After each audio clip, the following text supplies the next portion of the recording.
نبی صلی اللہ علیہ وسلم نے فرمایا جس نے ایک فکر بنا لی نا کہ میرا اصل ہدف کیا ہے، آخرت، اصل ہدف وہ ہے، تو آپ صلی اللہ علیہ وسلم نے فرمایا اللہ اس کی ساری فکروں کو سمیٹ دے گا، اور جس نے ایک آخرت کی فکر کو فکر نہیں بنایا اس کی فکریں بکھیر دے گا اللہ تعالیٰ۔ اتنی ٹینشنیں ہوں گی نا اس کے اوپر، اتنی پریشانیاں، اتنی ٹینشنیں، اسے پتہ ہی نہیں چلے گا کہ میرا اصل کامیابی کہتے کس کو ہے، اس کو یہی نہیں پتہ چلے گا۔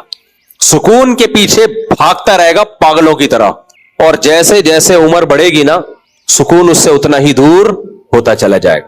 دیکھو دنیا پرس آدمی جس نے آخرت کو ہدف نہ بنایا ہو، اس کی نظر میں کامیابی کی ڈیفینیشن کیا ہے؟ مال مل جائے اور شہرت اور عزت۔ کیا خیال ہے؟ یہ تین چیزیں مل جائیں، یہی ہے نا؟ اور ان تینوں چیزوں سے مقصد کیا ہے؟ سکون ہوگا، اس کو لذت ان تین چیزوں میں ہوتی ہے۔ مال سے کیا ہوگا؟ عیاشی کرے گا، ایسا ہی ہے نا؟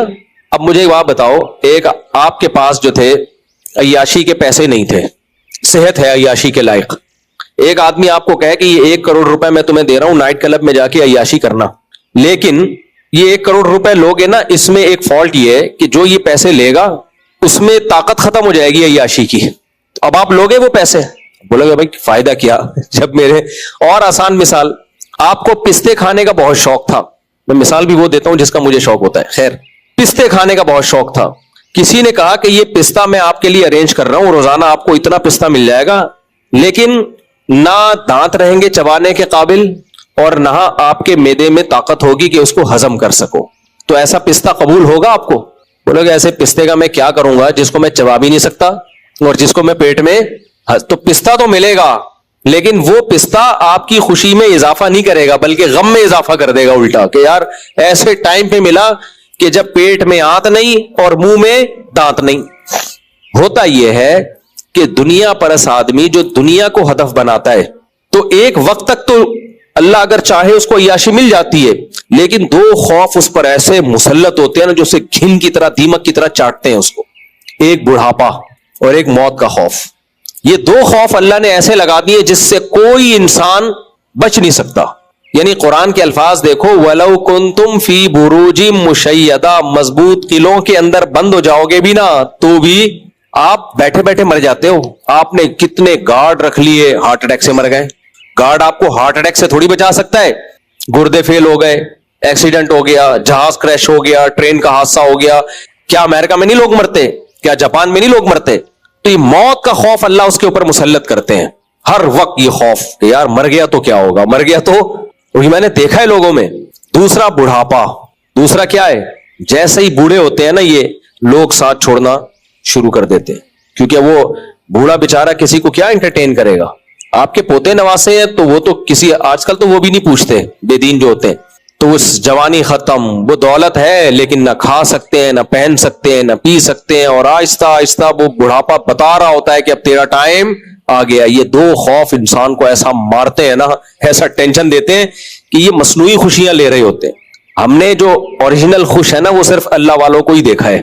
اچھا بہت سے لوگ یہ سمجھتے ہیں کہ ہم خوش ہیں، ہمیں کوئی پریشانی نہیں، ہم تو بڑی لائف کو انجوائے کر رہے ہیں، ایسا ہوتا نہیں ہے۔ انہوں نے خوش لوگ دیکھے نہیں ہوتے، اصل میں اپنی جیسے ٹینشنوں میں گھرے ہوئے لوگ دیکھے ہوتے ہیں تو وہ سمجھتے ہیں کہ خوشی اسی کا نام ہے۔ تو کبھی کچھ ٹینشن فری لوگوں کے ساتھ ٹائم گزارے نا، ہم نے گزارا ہے اس لیے میں کہہ رہا ہوں، ہم نے کالج کا دور بھی دیکھا ہے اور مدرسے میں بزرگوں کے ساتھ بھی ٹائم گزارا ہے، تو دونوں کو کمپیئر کیا ہے ہم نے، کچھ نہ ہوتے ہوئے بھی خوش ہیں اور وہ طبقہ سب کچھ ہوتا ہوا بھی پریشان ہے۔ ایک آدمی پیدا لنگڑوں میں ہوا، سارے لنگڑے تھے، سارے لنگڑے تھے، اب اسے کوئی بیان کر رہا ہے کہ ابے ٹانگ لگوا لے، بڑا فائدہ ہوتا ہے، بھاگتا ہے، دوڑتا ہے اور چلتا ہے، بڑا فائدہ۔ وہ کہے کہ کیا ہو، میں تو بالکل نارمل ہوں۔ اسے نارمل کیوں اپنے آپ کو کہہ رہا ہے کہ اس نے دیکھے، جتنے بھی دیکھے وہ سارے اپنے جیسے لنگڑے ہی دیکھے ہیں، اس بیچارے کو پتہ ہی نہیں کہ کوئی 2 ٹانگوں والے بھی ہوتے ہیں، اتنی اسپیڈ سے دوڑ سکتے ہیں وہ۔ تو آج لوگ اتنی ٹینشنوں میں، اتنی پریشانیوں میں گھرے ہوئے ہیں کہ ان کو بھول گئے ہیں کہ ٹینشن فری زندگی بھی کوئی چیز ہوتی ہے، خوشی والی زندگی بھی کوئی چیز ہوتی ہے۔ یہ ان کی زندگی سے یہ نکل گئی ہے یہ چیز، اتنی پریشانیاں ہیں، وہ سمجھتے ہیں یہی نارمل لائف ہے۔ تبھی ہر تھوڑے دن 2 دن بعد نیند کی گولی کھا رہے ہوتے ہیں، ڈپریشن کی گولیاں کھا رہے ہوتے ہیں، سائیکیٹرسٹ سائیکولوجسٹ کے پاس جا رہے ہوتے ہیں، 20 قسم کے درجنوں مسائل پالے ہوئے ہیں۔ تو مجھے تو جو دنیا دار لوگ ہیں نا ان میں بیٹھ کے اندازہ ہوتا ہے کہ بھائی ان بیچاروں کو پتہ ہی نہیں ہے کہ اصل میں ریلیکس ہونا کسے کہتے ہیں؟ شراب پی کے جو سکون ملتا ہے وہ سکون تھوڑی ہے بھائی، وہ تو وقتی طور پر ریلیکس ہو گئے آپ وقتی طور پر ایک تھوڑا سا آپ کو وہ مل گیا، اس کو سکون تھوڑی کہتے ہیں۔ تو خیر کہاں سے کام میں تو یہ ٹاپک نہیں تھا، لیکن ہم کدھر کو نکل لیے۔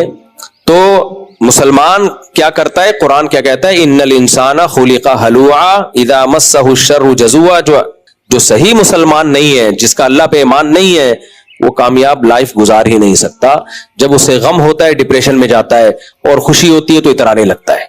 دیکھا ہے آپ نے ابھی بھی بہت سے لوگ جن کو خوشی ہوئی دوسروں کو نیچا دکھانا شروع کر دیتے ہیں۔ مشہور ہے نا کہ جب نئی نئی دولت آتی ہے تو انسان اوقات سے باہر نکل جاتا ہے۔ ایک انڈین شاعرہ ہے، اس کا بڑا اچھا شعر ہے، اکثر میں سناتا رہتا ہوں کہ جو خاندانی رئیس ہیں وہ مزاج رکھتے ہیں نرم اپنا، تمہاری دولت بتا رہی ہے، تمہارا لہجہ بتا رہا ہے تمہاری دولت نہیں ہے، تمہارا اسٹائل بتا رہا ہے ابھی نیا پیسہ آیا تمہارے پاس، اپنی اوقات بھول گئے ہو۔ جو ہمیشہ سے دولت مند ہوتے ہیں نا وہ ایسے نہیں ہوتے کہ وہ بہت زیادہ اپنی دولت کی نمائش کی کوشش کریں۔ خیر، تو اللہ تعالیٰ نے قرآن میں کیا فرمایا؟ انسان جلد باز ہے، جب کوئی مصیبت پہنچتی ہے تو بے صبرا ہو جاتا ہے۔